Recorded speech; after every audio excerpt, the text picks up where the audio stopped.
So hello guys, welcome to my video for today. So sa video na to, ipapakita ko ulit sa inyo kung ano ang susunod na gagawin ng Gilas Pilipinas para makapasok sa FIBA World Cup. So ito guys, hindi na ko na siya patatagalin guys. So nag-research ako. Kasi ito katatapos lang ng FIBA Basketball World Cup eh.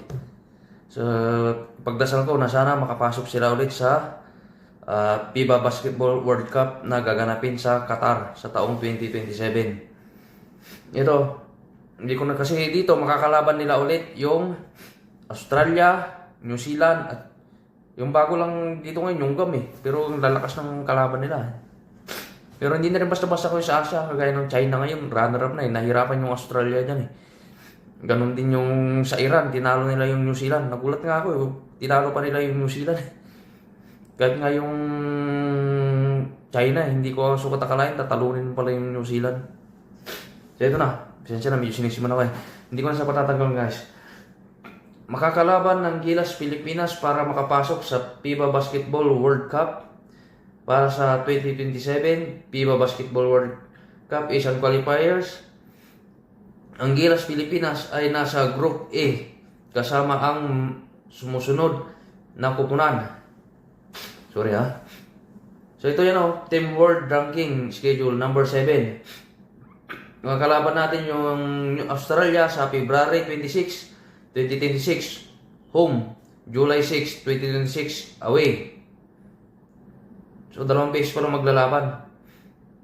Ito rin New Zealand, tsaka sa New Zealand naman March 1, 2026 home, tapos away July 3, July 3, 2026. So ito naman sa Guam, number 88 pa lang Guam ha. Number 88 sa November 28, 2025. Sa ano naman to? Labas siya. So ito naman yung isa, kumbaga yung pangalawa, December 1, 2025. Ulitin ko sa Gama, November 28, 2025 away, December 1, 2025 home. Yan ang susunod na makakalaban nila. Bigatin yung makakalaban ng Gilas Pilipinas, lalo yung Australia. So yan yung Australia talagang dapat pagandang dito. Grabe lakas ng Australia.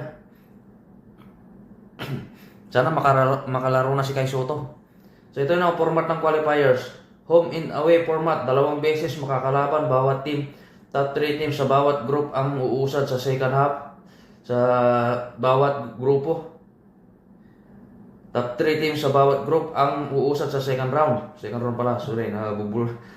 Ang second round ay magiging bagong group A kasama ang Group C teams Jordan, Syria, Iran, Iraq. Layunin ng Gilas na makapasok sa 2027 FIBA World Cup sa Qatar. Maging ika-4 na sunod na World Cup appearance ng Pilipinas. Para sa karagdagang detalye, basahin ang buong artikulo sa Rappler. Okay ba? Sa Rappler pa palang ano ito. Gusto mo pag-usapan ng lineup sa Gilas Pilipinas o chances nila laban sa Australia at New Zealand. So na, Rappler pa lang ano nun. Pero yan ha. Basta ito yung makakalaban nila ha. Australia,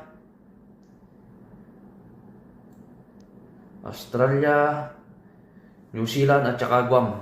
So yan lang guys. Pagdasal natin na sana magkaroon ng magandang lineup yung Gilas Pilipinas, lumakas yung team natin at nakapasok tayo ulit sa FIBA Basketball World Cup. So yan lang guys. Maraming salamat guys.